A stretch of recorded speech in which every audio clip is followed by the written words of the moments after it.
meaning of life isn't a magic formula or a catchy quote. But it's not some unreachable mystery only the enlightened can decipher either. Maybe the problem lies exactly there, in the idea that meaning is something to be found when in fact, it might be something to be built. Brick by brick. Choice by choice. And you don't have to give everything up to do it, sometimes just a shift in perspective starts to reveal new paths. In this video we'll dive into questions that few people have the courage to face, but that can completely change the way you live. We're going to talk about pain, love, legacy, and those silent decisions that define an entire life story. And if you think you've already heard it all, I assure you, maybe you're still missing what really matters. There's an invisible thread that ties the human heart to the idea of purpose. From the first steps of childhood to the heavy silences of old age, humans always seem to be asking, why am I here? This question isn't a philosophical whim, but a vital necessity. Without meaning, even sunny days can feel empty. When the soul lacks direction, any wind feels too strong. Finding meaning is like turning on a flashlight in a dark tunnel. It doesn't change the tunnel, but it changes how you go through it. People who feel lost often aren't lacking paths, but a compass. That feeling of disconnection, often mistaken for sadness or apathy, is a reflection of the absence of a clear purpose. And living without a why is like writing a letter with no recipient. There's effort, but no arrival. Nietzsche said, "He who has a why to live can bear almost any how," and that line echoes in countless human stories. I once met a man who, after losing everything in a fire, rebuilt his life by deciding to help other disaster victims. His purpose didn't erase the pain, but gave the pain a new place on the shelf of life. Purpose, by the way, doesn't need to be grand. It can be raising a child, tending to a garden, or truly listening to someone. What we realize is that to live fully, a person doesn't need all the answers, just one good question: what gets me out of bed with purpose? And that question, though simple, is powerful. It puts us in motion. The search for meaning, deep down, is an invitation to conscious existence. Living with purpose isn't having an instruction manual, it's having the courage to write your own. On life's journey, many confuse happiness with meaning. It's easy to get lost in the sparkles of momentary pleasure and believe that's enough. But happiness is like candy, sweet but fleeting. Meaning is like daily bread, maybe less exciting, but it sustains. True fulfillment comes when we realize not every laugh comes from joy, and not all joy means we're living well. Some people live chasing happy moments, thinking that collecting good memories will be enough to fill the void. But the meaning of life isn't in always smiling, it's in knowing why you smile or why you cry. Pleasure is immediate, but purpose is lasting. The difference lies in what remains after the moment passes. Pleasure leaves memories, meaning leaves roots. Of course, it's not about choosing one over the other as if they were rivals. The balance lies in seeking happiness that makes sense, and meaning that also brings moments of joy. Maybe the true art of life is realizing that moments of pleasure are like stars in the sky, beautiful to look at, but it's the sun of purpose that truly lights the way. Suffering is something no one wants but everyone faces. Pain, no matter how unwanted, has a strange gift. It reveals. In tough times, masks fall, priorities shift, and what once seemed essential loses importance.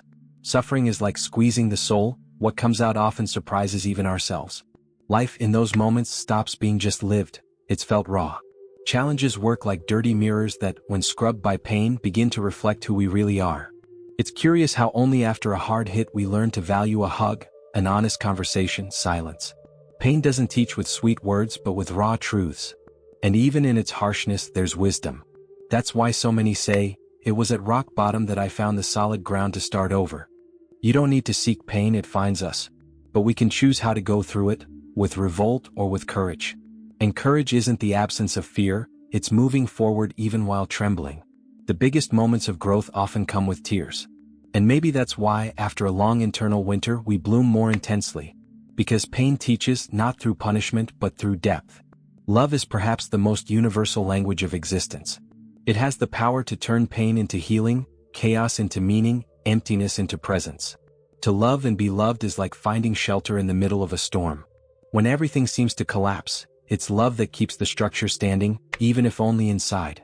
No wonder so many stories of overcoming have, at their root, a deep emotional connection. It's interesting how even the strongest can break down when lonely, and the most fragile can gain strength when they feel loved. Love, in this context, doesn't need to be romantic. It can be the affection of a friend, a stranger's caring glance, or a child's hug. Small acts of kindness have huge impact. When someone truly sees us, it's like they're saying, you matter, and that alone can save a life. There's something almost sacred in the surrender that love offers. It demands courage because to love is to take a risk. It's accepting that you can't control everything, allowing yourself to be vulnerable. But in return, it gives a sense that no theory or philosophy can offer on its own. How do you explain the comfort of a timely hug? Or the relief of knowing that even in your flaws you're still loved? To love is to connect with what's most human in us. And when you live with love at the center, even the hardest situations gain new meaning. A real relationship doesn't erase suffering, but makes the burden shared, and that changes everything. Living through love is living with intensity, giving the heart a reason to keep beating with purpose. And maybe the meaning of life, after all, is just that, building bonds that remind us we're not alone. There's a kind of fulfillment that no individual achievement can create, the one born from the impact we leave on others. Legacy, unlike momentary success, has no expiration date. It spreads like invisible seeds that bloom in their own time, sometimes even when we're no longer around. True contribution doesn't have to be grand, it just has to be genuine. We often underestimate the value of advice, of unexpected help, or even of simply listening. These small acts can change someone's path, light up dark roads. The meaning of life might emerge precisely in those quiet moments, when someone feels seen, supported, transformed by our presence. And that's worth more than any trophy. I've heard school teachers say their greatest joy was when a former student came back years later just to say, "You changed my life." They weren't famous, didn't win major awards, but the legacy they left in others was massive. That kind of impact has no medal, but it has memory. And the memory we leave in others might be the noblest kind of immortality. Building a legacy isn't about being remembered, but about having made a difference. It's living so authentically that even in silence, your example echoes. Those who live only for themselves risk ending up with full hands but empty hearts. Those who live to add value, even without realizing it, find meaning every day. After all, life tastes different when the question stops being "what can I get?" and becomes "what can I give?" There's a restlessness that seems to live deep in the human chest. The sense that there's something beyond what we can see. Spirituality is born from this quiet calling. It's not about religion but an openness to the mystery, to what can't be touched but is deeply felt. When we recognize that we are not the center of the universe, we begin to see life through different eyes. To transcend is to step out of the ego and see the whole. This connection to something greater, be it God, the cosmos, nature, or an inner force, offers a grounding that goes beyond logic. It's like finding solid ground in the invisible. In times of crisis, those with that foundation tend to weather the storms of life better. Not because they suffer less, but because they believe there's a purpose behind everything, even when it's not yet clear. Spirituality also teaches us that we are all connected by an invisible thread. What you do to one echoes in all. That awareness shifts behaviors, choices, and even how we deal with time. Those who believe in something greater tend to slow down, listen more, judge less. It's as if life stops being a race and becomes a journey, with pauses, lessons, and moments of deep reflection. And maybe the true beauty of transcendence lies here, in realizing that, no matter how small we may be, our existence is not insignificant. On the contrary, we are living parts of a greater tapestry. Finding your place in the world isn't about control, it's about connection. And when you understand that, even silence gains meaning. After all, sometimes what fills us the most is not what can be explained but what is felt. Getting to know yourself is one of the most challenging and most liberating journeys a person can take. It's curious how someone can spend a whole life trying to please the world without ever asking, "Who am I really?" Self-knowledge isn't a luxury, it's a necessity. It's what allows us to separate our true desires from what's been imposed on us. Without it, we live like actors in a script that was never ours. Discovering yourself takes courage. Because sometimes what you find inside isn't only light, there are shadows too. But even the parts that hurt have something to say. Observing your own patterns, fears, desires is like wiping a foggy mirror. Little by little, a clearer, more honest image begins to form.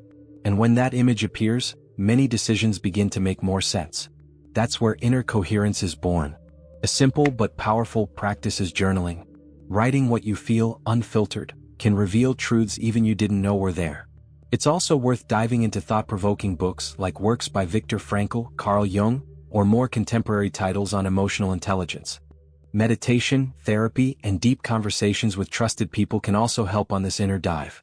And the most beautiful part is realizing that, by getting to know yourself, you begin to free yourself. From expectations, from comparisons, from paths that no longer resonate. Living authentically requires knowing who you are and accepting that version with all it brings. When you understand your own value, the world no longer sets so many rules. And then, yes, you begin to live a truly meaningful life. One that is yours, not the one others expect from you. The human mind loves to travel through time, reliving the past and anticipating the future, as if trying to find meaning in the extremes. But ironically, it's in the present, that fleeting moment slipping through our fingers, that life truly happens. Being in the now is more than a beautiful idea, it's a practice of presence. And presence is what transforms ordinary routine into a memorable experience. Living in the present doesn't mean ignoring problems or pretending the future doesn't matter. It actually means being fully where you are. It's eating while paying attention to the taste, talking while looking into someone's eyes, walking while feeling the ground beneath you. It sounds simple, but it's revolutionary. Because most people are elsewhere, mentally sped up, disconnected from what's right in front of them. Of course, we can't always be 100% present, the mind wanders, life calls. But we can cultivate intentional, conscious moments. Practices like meditation, deep breathing, or simply walking without rushing help. Because in the end, maybe it's not about big revelations but about realizing that the now, this exact now, is already an answer in itself. Life has a subtle way of teaching. It hides the essential in the simplest things. While many seek meaning in grand achievements, it might be hiding in a freshly brewed coffee, a casual conversation, or the smell of cake in the oven. Simplicity isn't a lack of ambition, it's wisdom. It's as if the universe is whispering, look closer, it's all right here. There's an almost silent beauty in everyday life. A sunset, a pet snuggling beside you, an unexpected laugh.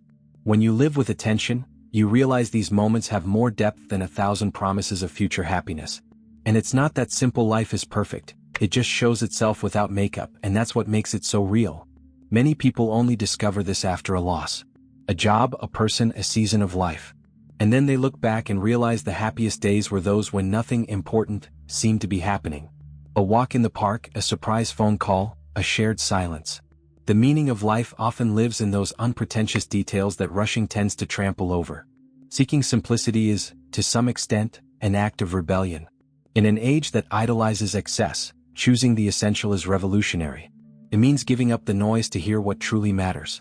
And that choice in itself is already a form of wisdom. After all, as they say, it's not about how much you have, it's about having what's right at the right time in the right measure. Life isn't a pre-written script, but a fertile field where each choice is a seed. And the kind of garden that blooms depends directly on the intention behind each decision. Choosing with awareness isn't about always getting it right, but about being present in your own choices. It's stepping out of autopilot and taking the helm of your own story, even without all the answers. Every choice shapes part of the path. From what you consume to who you spend time with, everything carries impact. And when those choices align with what resonates in your heart, a peace arises that no external validation can offer. The harmony between what you feel, think, and do is a rare and precious kind of freedom. It's when I am finds balance with I do. Of course, it's not always easy to know the right path. But often the body knows before the mind. A subtle discomfort, an ignored intuition, a genuine excitement, all are signs. Learning to listen to them is a form of wisdom. And it's not about living without fear, but about not letting fear make your choices for you. Choosing with the heart takes courage, but what you get in return is authenticity. In the end, the meaning of life may not be something you find, but something you build, brick by brick, choice by choice. And this construction is deeply personal. There is no single map. What there is an invitation to live with intention. Because a life lived by choice is infinitely more meaningful than a life lived by inertia. Everything we've talked about here, from pain to love, from simplicity to transcendence, points in the same direction. Living with intention. It's not enough to exist. You have to be. To be fully present, even on broken days. Because the true meaning of life might not be a final answer, but a daily construction, made of small choices full of truth. If there's one quote worth carrying with you, it's this. Life gains meaning when you stop merely surviving and start truly living. It might sound simple, but it's transformative. If this conversation touched something inside you, if it made you reflect or even question what once seemed certain, then it was already worth it. And if you'd like to keep reflecting with me on topics like this, subscribe to the channel and turn on notifications. There's a lot of deep content coming your way and I want you to be part of it.